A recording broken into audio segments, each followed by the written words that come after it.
సురేష్ గారు బైట్స్ కూడా ఉన్నాయి సార్, ఒకసారి బైట్స్ ప్లీజ్. జగన్మోహన్ రెడ్డి గారి పత్రికలో వాళ్ళ టీవీల్లో అసత్యాన్ని ఇవాళ ప్రచారం చేయాలని చూస్తారు. మీ సొంత ఇంటి మరి మీ మనుషులు గాని మొత్తం కూడా బయటకు వస్తా ఉంటే ఇవాళ మీ సాక్షి పేపర్లో మీ టీవీ ఛానల్స్ లో తప్పుడు కథనాలతో ప్రజల్ని మళ్లీ మోసం చేసి మభ్యపెట్టాలని ప్రయత్నం చేస్తున్నారంటే ఈ కుంభకోణంలో విజయసాయి రెడ్డి గారిని విచారణ చేస్తే ఆయన ఏ పార్టీ, మిథున్ రెడ్డి గారు ఏ పార్టీ, రాజకేశ్ రెడ్డి, గోవిందప్ప, ధనుంజయ రెడ్డి గారు, కృష్ణమోహన్ రెడ్డి గారు, వీళ్ళ పాత్రలన్నీ గురించి కూడా స్పష్టమైనటువంటి ఆధారాలతో ఎవరెవరు ఎక్కడ ఎంత దోపిడీ చేశారో మొత్తం కూడా బయటకు వస్తుంది. 2019కి ముందు మద్యం వ్యాపారంతో సంబంధం లేనటువంటి వీళ్ళు మద్యం వ్యాపారానికి కేవలం మీ ప్రభుత్వంలో వచ్చింది వాస్తవం కాదా? ఇవాళ దాన్ని తీసుకొచ్చి వాళ్ళందరినీ కూడా తెలుగుదేశం పార్టీకి అంటగట్టాలని ప్రయత్నం చేస్తామన్నదంటే ఇంతకంటే సిగ్గుచేటు ఇంకోటి ఉంటుందా? ఈ Balaji Govindappa finance secretary, full time finance secretary. ఇది ఆయన చేసిన పాపం. ఆయనకి ఏం సంబంధం అండి నాకు అర్థం కాల. లిక్కర్ స్కామ్ అంట, స్కామ్ ఏ లేదు, లిక్కర్ స్కామ్ లేనిపోని స్కామ్ను సృష్టించి ఇండస్ట్రీస్ ని భయపెట్టాలనేటువంటి కార్యక్రమం. అన్యాయంగా అరెస్ట్ చేసి ఆయన తీసుకొచ్చి వాళ్ళ విజయవాడ జైల్లో పెట్టేటటువంటి కార్యక్రమం చేస్తున్నారు. ఫైనాన్స్ సెక్రటరీని అన్యాయంగా అక్రమంగా రాజకీయ కక్ష కోసం, జగన్మోహన్ రెడ్డి గారి మీద రాజకీయ కక్ష కోసం. దీనివల్ల ఏ ఉపయోగం జరుగుతుంది మీకు నాకు తెలియగలుగుతున్నాను చంద్రబాబు నాయుడు గారు. అంటే సార్ ఏపీలో లిక్కర్ స్కామే జరగలేదంట అంబటి గారి వ్యాఖ్యలు. అన్యాయంగా అక్రమంగా దారుణంగా ఆ సినిమాల్లో ఆంతను కంటిన్యూ అయినట్టయితే ఇప్పుడు ఎక్కడో ఉండేవాడు ఇంకో మెగాస్టార్ అయ్యి ఉండేవాడు. అనుకోకుండా అనవసరంగా రాజకీయాల్లోకి వచ్చి పాపం ఆయన అటు ఇటు కాకుండా రెండింటికి మొన్నగానే మంత్రి పదవి ఇచ్చినట్టయితే జగన్మోహన్ రెడ్డి గారి గురించి లిక్కర్ స్కామ్ గురించి ఏం చెప్పుండేవాడు ఎక్కువ. ఆ మంత్రి పదవి ఇచ్చారు కాబట్టి ఇప్పుడు ఆయన భుజాన్ని వేసుకొని ఇక ఏదో ఒక యుద్ధం చేయాలి కాబట్టి ఆ యుద్ధాన్ని కొనసాగిస్తున్నాడు గుండె మీద అది పెట్టుకోనల్లా.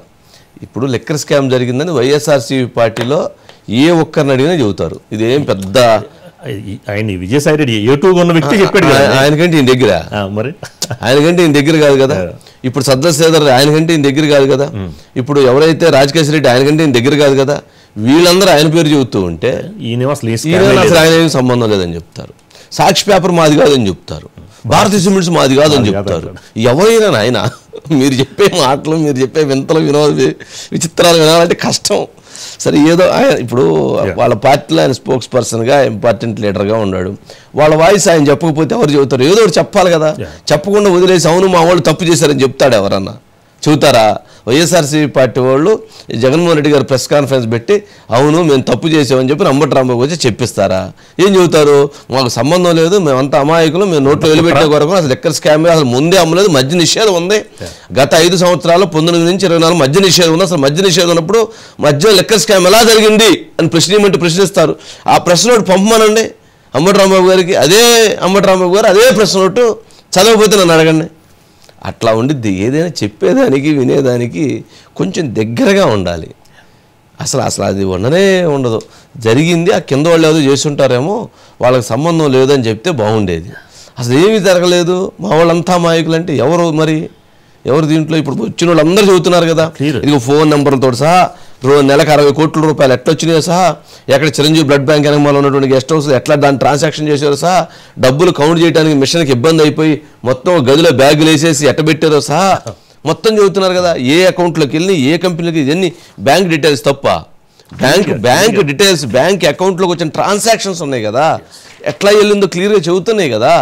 మరి ఎక్కడ అమాయకత్వం?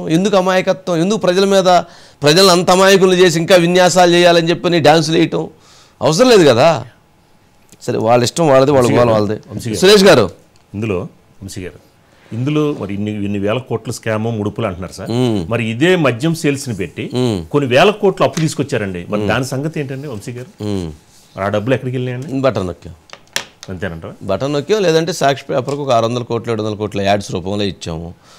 అట్లాగే పార్టీకి సంబంధించిన కొంతమంది కార్యకర్తల వాళ్ళందరికీ జీతాల రూపంలో అదేదో కంపెనీ ఒకటి పెట్టి మొన్న వచ్చింది కదా ఒక 400 కోట్లు ఇచ్చాము.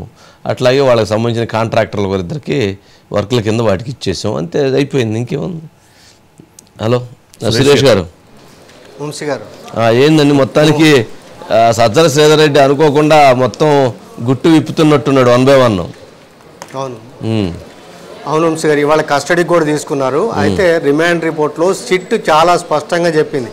విజయసాయిరెడ్డి గారు ఏం చెప్పారంటే 100 కోట్ల రూపాయలు అరవిందో నుంచి శరత్చంద్రారెడ్డి గారిని నేను ఇప్పించా అని చెప్పారు.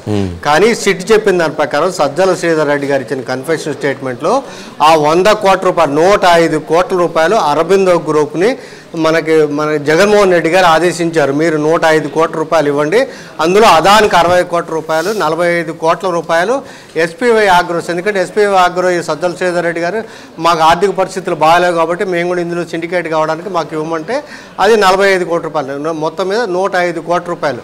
అయితే ఇక్కడ సజ్జల శ్రీధర్ మీరు చెప్పింది ఏంటంటే 145 కోట్లలో వాళ్ళకు వచ్చింది 37 కోట్లు, అందులో ఒక 5 కోట్ల రూపాయలు పిఎల్ఆర్ ప్రాజెక్ట్స్కి మన అకౌంట్లో నేరుగా అకౌంట్లో పడినాయని ఆ సిట్ తేల్చింది.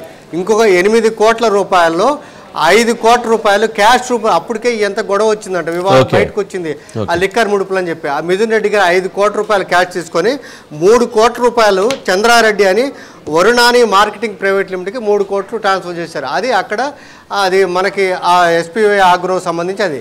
ఇక అదాని విషయానికి వస్తే పెనక శరత్చంద్రారెడ్డి గారి అకౌంటు, తర్వాత మనకి పెనక రోహిత్ రెడ్డి గారి అకౌంట్ నుంచి నేరుగా ఈ కాశీ చైనాల ఎవరైతే శ్రీనివాస్ ఉన్నారో వాళ్ళ అకౌంట్లోకి వెళ్ళి ఆయన బినామీ అయ్యాడు. ఆ బినామీ తర్వాత ఇదంతా కూడా జరిగిందని చెప్పి. ఇంకొక కీలకమైన అంశం ఏంటంటే మీరు చెప్పిన దాని ప్రకారం అసలు ఈ రిజల్ట్ రాగానే 2019లో రిజల్ట్ రాగానే రాజకాశి రెడ్డి ఈయన్ని సజ్జల శ్రీధర్ రెడ్డిని పిలవడం, సజ్జల శ్రీధర్ రెడ్డి గారు మొత్తం మీద తనకున్న అనుభవాన్ని అంతా వివరిస్తే అక్కడ బేజం పడింది. ఆ తర్వాత మనకి విజయసాయి రెడ్డి గారి ఇంటి మీటింగ్ జరగడం, వీళ్ళందరూ కూడా అది ప్లాన్ ప్రకారం అదంతా కూడా. అంటే దీంట్లో స్పష్టంగా వైఎస్ జగన్మోహన్ రెడ్డి గారు ఆయన ఆదేశం దాంట్లో ఇన్వాల్వ్మెంట్ ఉంది అని చెప్పని మనకి ఈయన ఇచ్చిన కన్ఫెషన్ స్టేట్మెంట్లో ఉన్నట్టుగా అయితే సిట్ చెప్పింది. వాడైతే సంతకం చేయనున్నాడు. అందుకని ఇప్పుడు కస్టడీలో నువ్వు చెప్పింది కరెక్టే కదా, ఆ చెప్పిన విషయాలు మాకు రికార్డెడ్గా ఇవ్వండి అని చెప్పి ఇప్పుడు కస్టడీలో ఇవాళ తీసుకొని ఇవాళ విచారణలో అదే ప్రశ్నలు వేసి ఇది జరిగింది. అయితే నాకు 2022 వరకు నేను అందులో ఉన్నాను, తర్వాత నేను బయటకు వచ్చేసాను కాబట్టి నాకు నేను డైరెక్టర్ కాను కాబట్టి ఆ ఎస్పీవై రెడ్డిలో ఏం జరిగింది, అమౌంట్ ఏంది, కానీ ప్రతి దాంట్లో కూడా అమౌంట్ ఫిక్సింగ్ అనేది ఆ పార్క్ హైత్ ఓట్లో జరిగిన దాంట్లోనే డిసైడ్ అయ్యి మొత్తం మీద అమౌంట్ అనేది కలెక్షన్స్ ప్రకారం రెగ్యులర్గా చేసామని చెప్పి చాలా స్పష్టంగా కూలంకషంగా జరిగినాయి. ఇక అందరి పాత్ర చెప్పాడు, బాలాజీ గోవిందప్ప గారు, కృష్ణమోహన్ రెడ్డి గారు, అవన్నీ కూడా ఉంది. ఓకే సురేష్ గారు, రైట్ అండి, రైట్, థ్యాంక్ యూ.